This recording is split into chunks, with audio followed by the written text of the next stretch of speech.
little bit of a reminder of what we're doing, who we are, and then Fox is going to share a little bit about where we're going from here. So just a reminder, life on life, right? That's the goal. That is the goal. At the end of the day, we're once a week on Thursday, once a week on Wednesday is good. It's a great thing. Even at Edison, okay, helping out in the weight room. At Henry, helping out in the weight room. That's a good thing. It's a good thing to build relationships. But at the end of the day, this is our goal, to use those relationships and take them outside of that space. So when we refer to life on life, we are talking about a relationship that's much more than mentorship. It's modeling what it means to be a man of God, not just during a program or in a classroom, but while in our homes, running errands, playing ball, serving others in community, or studying the Bible. And as we walk life together, we're extending to our youth an invitation to know the love of God, to know their purpose and identity, and to grow as young leaders in their homes, schools, churches, communities. So for all of us, man, we want this to be bigger than once a week for an hour. And it could be on the phone, on social media, it could be on video games, it could be, there's so many different things where we can utilize to build that off this once a week for an hour. But the more that they get to see you live life, even in mundane things, driving, going out to eat, grabbing a lift, things that seem maybe less important, but the more they get to see you do that, the more they get to see a man of God. How does a man of God live in this space? How does he act? How does he treat people around him? How does he talk to people, right? And the more you get some of those random conversations that you don't plan, and they just come up because, man, we're just together. And this was on his mind, and he brought it up. And now all of a sudden, we're talking about deep life stuff, and I just thought, well, we're going to go grab a lift quick.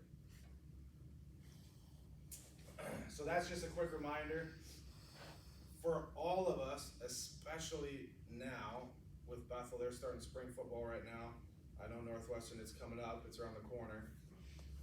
This is the heartbeat of the ministry, so this is what we want to keep happening, right? If you're like, hey, I can't make it to weight room on Thursday at Henry, okay. This is the heartbeat of the ministry. This is what we want to keep happening. So when can you connect with the guys you've had an opportunity to build a relationship with and do life? It might be on Saturday, it might be on Sunday, it might be on, right? I take them to church on Sunday, or we grab a lift on a whatever, right? With spring ball, with school, and as we keep going here, we know that that's life. So if you guys aren't able to make things, this is what we want, right? Okay, I can't make it to Wednesday large group with Fox, so when can I connect with my guys? What can we do? How can we be creative to make this work? You know what I'm saying? So that's kind of where we're moving, and it should be a natural movement, right? Our schedules, spring ball forces us that way, but that's what we want anyways. That's what we want this ministry to be. Because at the end of the day, and I've said this before, you've heard me say it, it's not about FCA anymore. It's not about me, it's not about Kyle, it's about you and your relationship with your students and how you can use that relationship to impact their lives, to have an influence in their lives for Christ, right? And that's discipleship. That's not about, what ministry we have set up. It's we've brought you in this position to build these relationships, and now amazing things can happen through it. So that's where we're going, especially with spring ball. Can he get balled on right here? Does he make that? I think he missed it. Oh, okay. I think you're right. I was trying to remember. I never get squirrel. So ideas, right? There's a lot of different things you can do. Hey man, I can't make it on Thursday at Henry this week. Okay, what can we do? What can you do with your students? It could be one student, right? Who you feel like, man, I've built a relationship with them, and I reach out to them and I connect with them. It could be two, it could be three, whatever it is, that's irrelevant to me, right? I want to see you using those relationships to continue to pour into their lives, continue to have an influence and an influence for Christ. So here are random things I threw up there, but other ideas. What do you guys think? What have you done? What's not up here that we could do?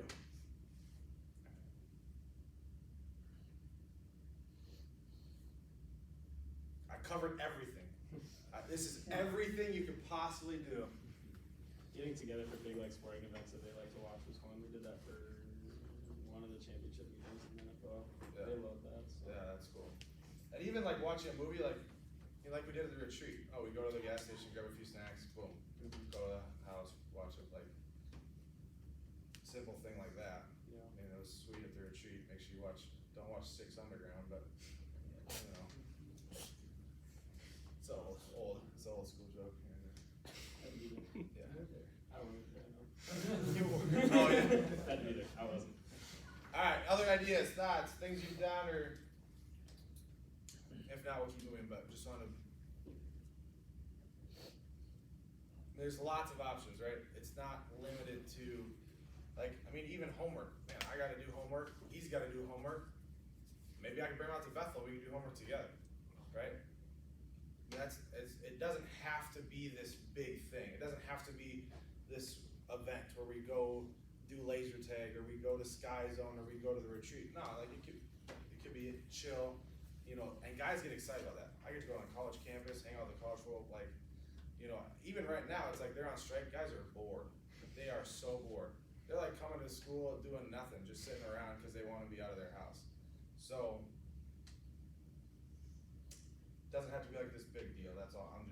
It could be chill, and then in those moments is what we find out, like, man, some of the deepest conversations happen randomly. We don't always plan it, right? All right, good? Good? So, as we are continuing life on life, right?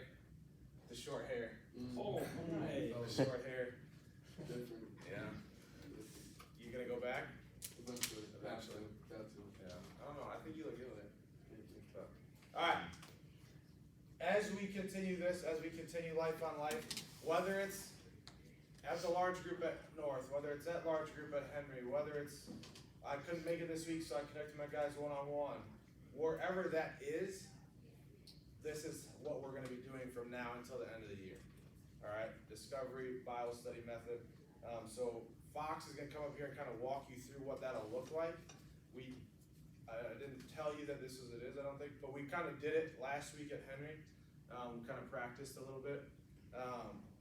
But so if it's on a Thursday at Henry, this is what we're going to be doing.